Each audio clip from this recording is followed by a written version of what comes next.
Hello again, friends, and you are our friends. Today we're going to be talking about some information from this book, the Writer's Idea book. One of the very first chapters is called Enemies of Creativity. Okay, and I'm going to be going through this kind of verbatim because it's more of stuff that I've written down to you that you need to understand by reading. Okay, so this is a quote from the story. Anytime I do a purple screen here, it's a quote that's kind of long. This person, his name is Jack Heffron, he advises adhering to a strict schedule on a daily basis, and he says that what that does, um, it's a matter of consciously developing a writing habit. Okay, it's beyond sheer will. Now, this man also talks about certain enemies to your creative capacity, and he has them listed here so that you can understand how to avoid them. Okay. The first is the procrastinator. The way to identify it often manifests itself as a voice assuring you that somehow you'll get done the assignment or the writing later. The procrastinator often offers excuses. Okay.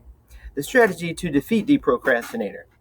Jack Heffron suggests you write down the excuse. Write it down on paper. Look at it. And then you will be able to judge more clearly if it justifies not writing. Sometimes it might, but oftentimes it does not. It's not strong or powerful enough. So that's one way to overcome the procrastinator. The procrastinator also feeds on delay, putting things off. So another way to begin the process is to begin writing immediately. If this was a live PowerPoint in class, I would be telling you take 5 minutes right now to write down something, anything, at the bottom of your notes. Okay, where it says 5-minute free write. Okay, a little bit of information about what you might want to write. Write a scene from a short story you've been thinking of. Pull an unfinished poem out of the back of your mind and tinker with it. Write anything. Make a list of your 10 favorite foods or your 10 favorite friends and write about why you like them. The next enemy to creativity is called the victim. And now we all at one time or another play the victims. Life is, of course, cruel, but just because life's cruel doesn't mean that you need to give up a certain level of your own autonomy, your own will, right? Why we become victims in life? Well, part of becoming a victim is giving up control. And one of the reasons we give up control is because maybe our families don't understand or appreciate us, or maybe the outside world doesn't appreciate us. Our bosses and teachers are demanding. They fill our lives with stress. Our families and friends are insensitive to our need to create. Our transportation is unreliable. Our neighbors or homes or outside is noisy. These are all excuses that the victims makes. So, stop making your lack of a creative life the fault of someone or something else other than yourself.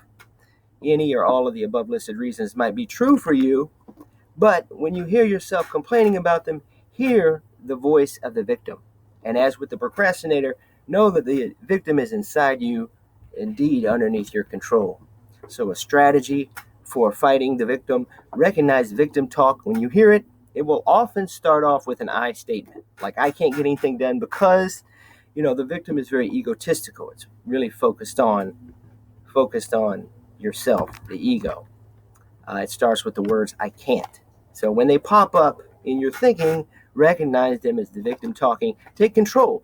Give yourself a place to be creative again so you can defeat the victim.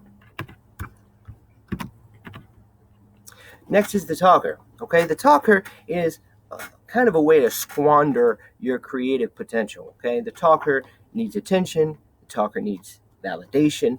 The talker would rather talk about an idea than confront its complexities and obstacles. It's kind of an escapist way of dealing with things.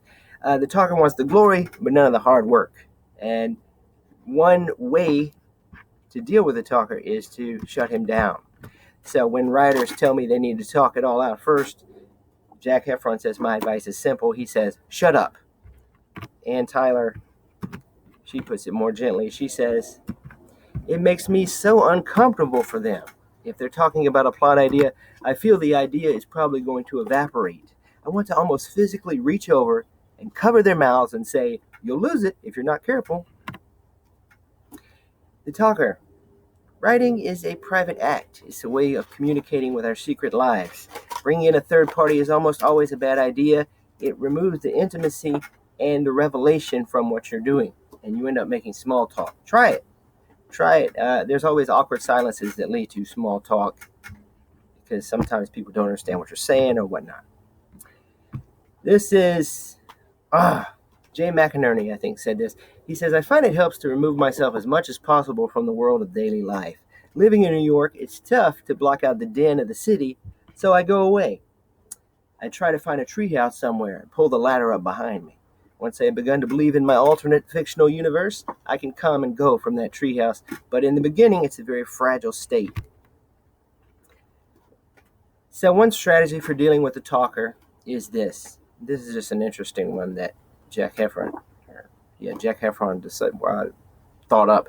He said, "Don't talk about your work early on. If you really want to share it, if you're really excited about it, write it down in an email. Put that email in a folder. Don't send it. Not yet. Hold on to it. But write it down." The critic. Okay, so sometimes this one is personified as the wicked high school English teacher, Mr. Crabapple, the enemy of creativity, and it'll often manifest as a creeping self-doubt. The critic is, in fact, the same as the voice or the procrastinator. It's inside us. The victim and the procrastinator is inside us. Somewhere along the way, we have absorbed the voice of doubt from a teacher, a parent, or a coach. The critic's not always bad, but he must be resisted in the pre-writing stage. We don't need him yet. I talked about this before in the writing process, part 1, pre-writing. One strategy to resist the critic is to become comfortable with the creative process. And you only become comfortable with the creative process by practicing the creative process, by sitting down every day and working on your writing, no matter what. This is from, who wrote this? I didn't write it down. "The actual act of writing is still hard after all these years. You can have all the rewards and book sales you want. It doesn't get any easier the next day. On the other hand, I feel a deeper confidence in myself now. It hasn't come from my best-selling books. I feel more confident because I have practiced more." I forget what author said that, but it was a great bestseller. I can find it in here. Just give me a sec.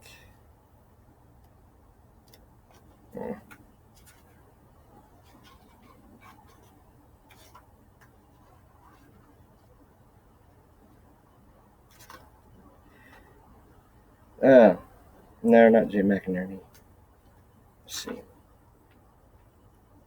David Gutterson. He wrote "Snow Falling on Cedars." Okay. He said he gets confidence from practice. So one way to resist the critic and to be more confident in your writing and the creative process is through meditative techniques. Okay. Now, meditation requires a general absence of thought to be effective. The meditator knows that thoughts will intrude, however. So when they do, the meditator just simply says to herself, "Thinking," and she lets the thoughts go without labeling them as good or bad, without labeling herself as weak or scatterbrained for having the thoughts. She just, "I'm thinking," and lets it go. Okay, returns back to the zone. And that's what you need to be in to be able to create, is the zone. The zone is the womb of creative incubation, I guess you could say. The judge. So this enemy manifests as your conscience. It's like what you should be doing instead of writing right now. Often he appears when you feel guilty about spending the time writing and being creative. You should be doing something else. You should be doing your homework. For creative writing, your homework is creating, so you shouldn't have this problem. But this is just Jen. She says, "Even today, I think my family would be more relieved than dismayed if I were to stop writing today. I still struggle with the question, is it selfish? It's hard on the people around me to be a writer. It's hard on the children because I lock myself away. Is it worth it? I was programmed to be selfless, and I go through periods where I wonder. It's natural to one of these things. To be a writer, to write, you really do have to seclude yourself for periods of time. And sometimes you're not willing to do that. I have a 3-year-old, almost 3. I'm not willing to do it all the time either. but that's why I grab, here and there little pieces when I can.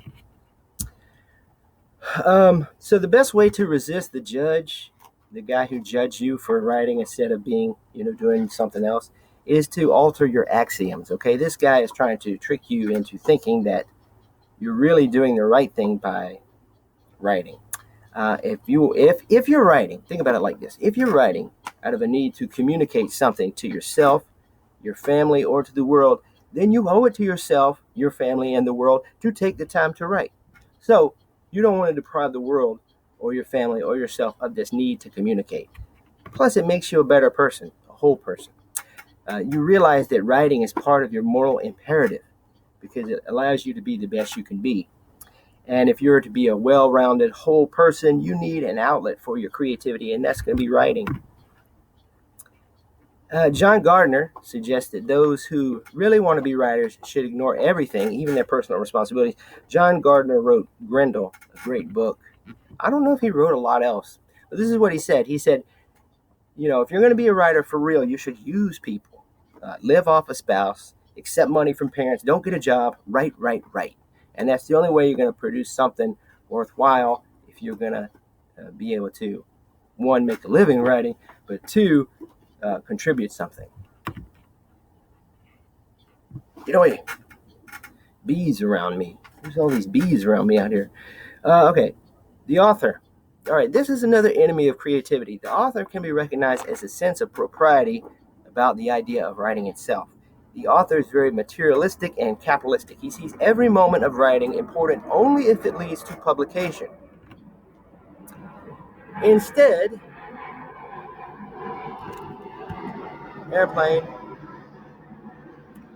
instead of following our own desires to write, we write with the marketplace in mind. We write about what's hot.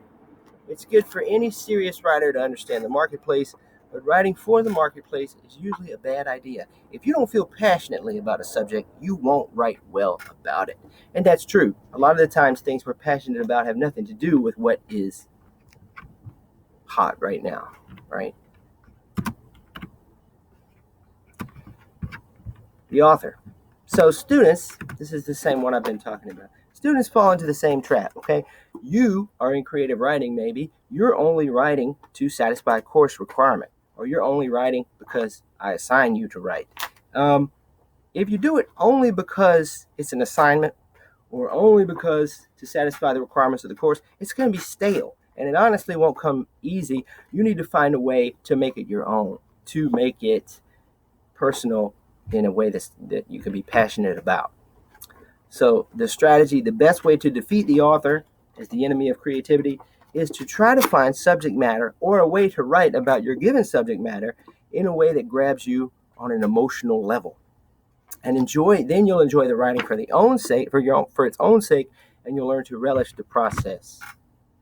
All right, the last one is called the capricious guest. Now, Tchaikovsky, the great composer, and I believe he wrote the Nutcracker, he said that inspiration is like a capricious guest. You wait for him to arrive, and you'll be awaiting a long time. And if you go out, you might miss him. You write regularly, and you find ideas will flow through you, and that you'll always be able to welcome the guest when he arrives. Oftentimes, you find that inspiration, a capricious guest like inspiration, is when you need him, or he arrives when you no longer need him, after the fact. Or like staircase wit. You're going down the stairs at a party, and you're like, dang, I should have said that. You're looking for, at the moment you're in an argument, or you're looking for a witty comeback, and you end up just going blank. And on the way out of the party, down the stairs, oh, I should have said this, I should have said that. That's called staircase wit. It's inspiration that comes when you no longer need it. But what Jack Heffron says about inspiration is this. When you compare work written in moments of inspiration to work written during your daily normal routine of working, you won't notice much difference. So inspiration might make you feel different at the moment of writing, but the product is not going to be that much different. So to defeat the capricious guest, you need to not wait for inspiration to come to you to write. You need to make writing and creating a part of your daily grind, according to this man. It's going to look different for each of you, but you're going to need to keep it on a daily. Trust the process and see through it with regularity. And that's the end of the show.